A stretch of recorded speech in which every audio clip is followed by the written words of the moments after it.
ne Abdou Diouf à période yi peut-être Amadou Ba la gënoon jox bopp wala keneen la gën a bokk jox pour loolu passé na ce sont des élections passé na léegi dañoo war a ànd boolante joxante loxo gouverner le pays ba nga xamante ne 5 ans yi mu ngi bëgg a jeex boobaa nag ku ci nekk seetaat yoon ba ngay war a mën a jaar bu nekkee ni ñii fi ñu awale rëkk bi neexu leen mais pour l'instant pour man c'est plus autant de la politique dañoo war a jël politique teg ko na le et c'est autant de travailler le temps de diriger et quand on dirige Penda on a besoin de conseils fii nga toog nii sax tu as besoin des fois des conseils da ngay dem laajte ay anciens nga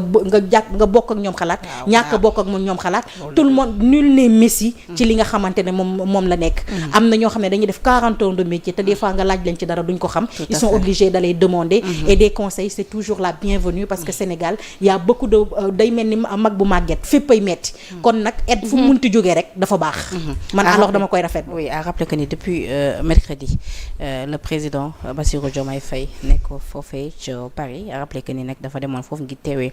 forum mondial pour la souveraineté et l'innovation vaccinale sur invitation de Gavi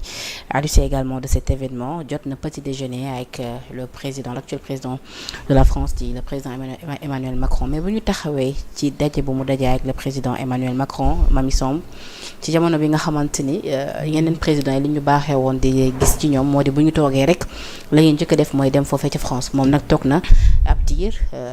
dem na effectué na yeneen visite yeneen i dëkk yu nekk fii ci Afrique ba noppi tey doog a dem Paris te demul Paris rek jubali ji ci ki nga xamante ni moom moo di le président Emmanuel Macron dafa am lu ko yëkkati woon ca boobule soxla ba muy doxi ca la dem gisante ak ki nga xamante ni moom moo di le président Emmanuel Macron laata ñu ñëw ci le fond sur la forme déjà naka nga gisee poignée de main bi nga xamante ni am na ci diggante moom ak le président Emmanuel Macron. ndeysaan ni laa waxee woon ne le président Bassirou Diomaye Diakhar Faye bés bu téyee Macron ci loxoom dina xam ne du ko téye ba nuyu ko dina xam ne nuyu na ko dina xam ne séeréer tigi moo ko nuyu. Et poignée de main boobu pourquoi ça a marqué beaucoup de gens c'est que on voit Emmanuel Macron poser ses 2 mains et ça mën na nekk signe d'affection comme mën na nekk signe de respect maintenant li nit ñi war a comprendre mooy dans cette histoire finalement c'est plus Emmanuel Macron la star dans cette affaire c'est Bassirou Diomaye Diakhar Faye le président de la République du Sénégal c'est lui la star. Et pourtant doguma la Mamy mais maa ngi lire quelque part ñu ne en protocole diplomatique le geste de mettre sa main dans la poche lorsqu'on reçoit parce que am na benn moment ñu gis ko président Emmanuel Macron dafa jël loxo bi def ko benn loxo bi dugal ko ci poche bi ñu ne lorsqu'on reçoit son homologue est généralement perçu comme un signe d'irrespect ou de nonchalance bien qu'il n'y ait pas de terme technique spécifique pour désigner ce geste il est considéré comme une infraction aux règles de bienséance et de courtoisie dans le cadre diplomatique. Mais du moment qu'il n'y a pas de règle technique ça veut dire que cette définition elle peut être discutée mën nañ ci waxtaan te mën nañ ci discuter pour man loolu c'est des détails sur lesquels les gens s'arrêtent li ñu war a comprendre mooy voilà un président de la République du Sénégal élu comme li ñu ko waxee sànq ci contexte bu doy waar et que le Sénégal est sorti héroïque ci phase bi nga xamante ne moom la ñu jàll nekkoon phase bu critique pour le Sénégal voilà un président de la République que les gens n'ont pas vu venir surtout ñi nga xamante ne ñoom ñoo nekkoon du côté de l'étranger tout simplement parce que personne bi ñu yaakaaroon de xëy na amaana muy wutu Macky Sall c'est la personne de Ousmane Sonko et non le contraire yàlla def Bassirou Diomaye Diakhar Faye mu falu nekk président de la République et bu mu faloo automatiquement attitude am dafa jox signal ñi nga xamante ne ñoom ñoo nekk du côté de l'étranger xamal leen ne ma priorité c'est le Sénégal et ma priorité c'est l'Afrique parce que visite yi mu def yëpp Afrique la ko defee donc cette poignée de main bu Emmanuel Macron peut dire beaucoup de choses moi je ne vois pas que c'est un manque de respect parce que écoute il a été accueilli comme il doit être accueilli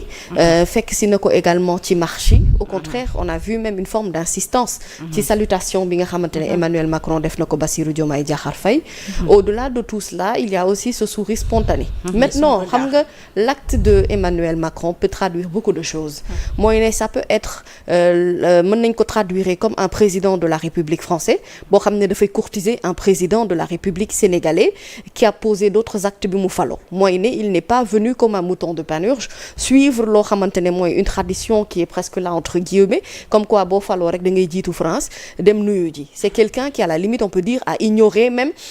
aujourd'hui li nga xamante ne moom moo laal tout ce qui est Europe et autres il s'est concentré sur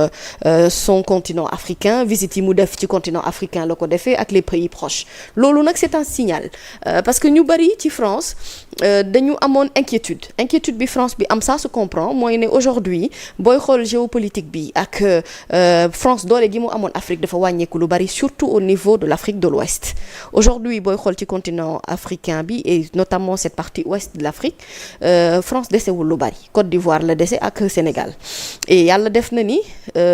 pas yi nga xamante ne ni moom la Bassirou Diomaye di dox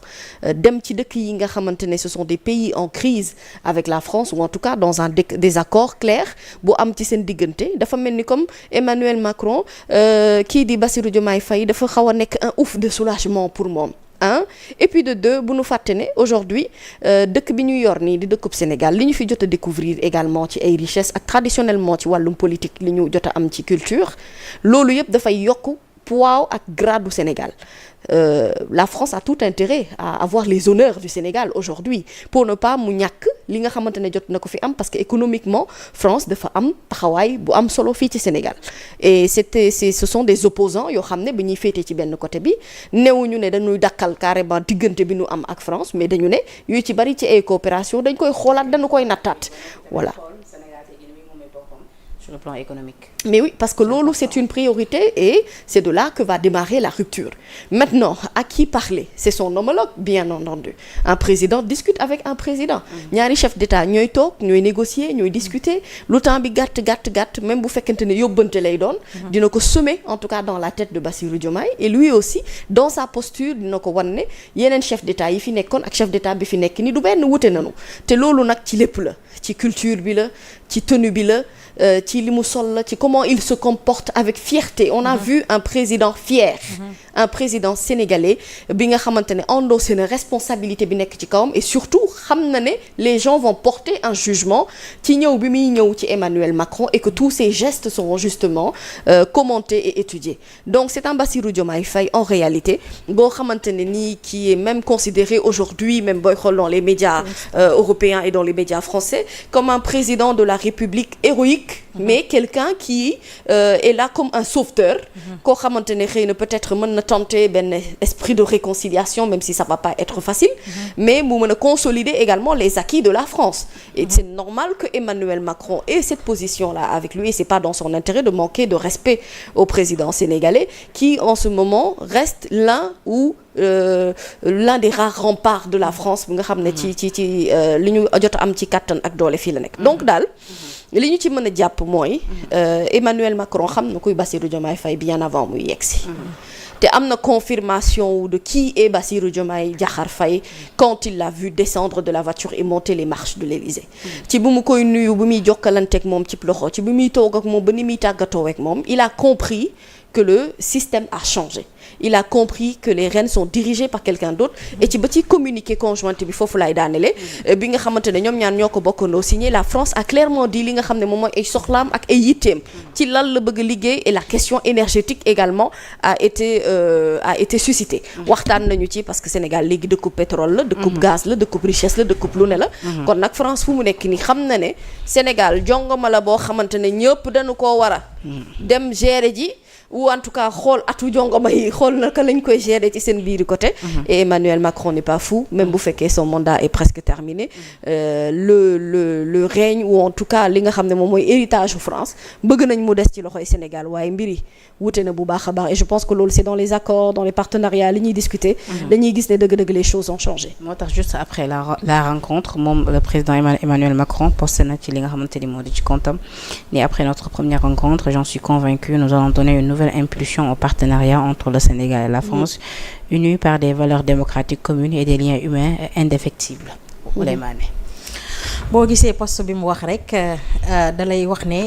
relation entre le Sénégal et nu mu tuddati la France du wëy ca nam ne woon. waaw ni ngay waxee France dafa am évolution.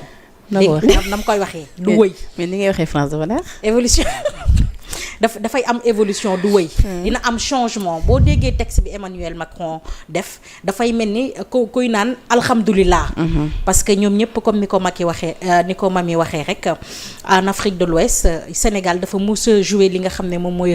rôle li nga xam ne mooy leadership non seulement bëgguñu koo perdre mais xam nañ ne Sénégal tey mun nañ leen réconcilier ak yeneen pays d'Afrique yi mais heureusement que tey ñi ñu yor ni am nañ confiance ne même bu nekkee ne dañ leen di jubóoleeg ñoom day nekk contrat boo xamante ne donnant la damay ñëw d'abord ci posture bi nga xamante ni. mu mel ne aussi tamit ku gis beneen Diomaye bu mu yaakaarul woon. waaw Bassirou Diomaye dafa ñëw Penda avec beaucoup de classe au fait avec beaucoup de fermeté boo ko gisee xam nga posture boo taxawee dafa am lu muy wax xam nga boo taxawee yow mu ngi yëkkati boppam. Ce qui veut dire aujourd'hui il sait que c'est lui le roi c'est lui qui mène moom moo mëne barque bi moo téye géem bi boo gisee bi mu taxawee di nuyu Macron dafa aussi li nga xam ne mooy torsam yëkkati kanamam xool caméra bi sourire mais photo protocole la doon joxe mais di nga gis Macron ci boppam mu ngi ko tapé nu mu tëddee tapé ko loxo bi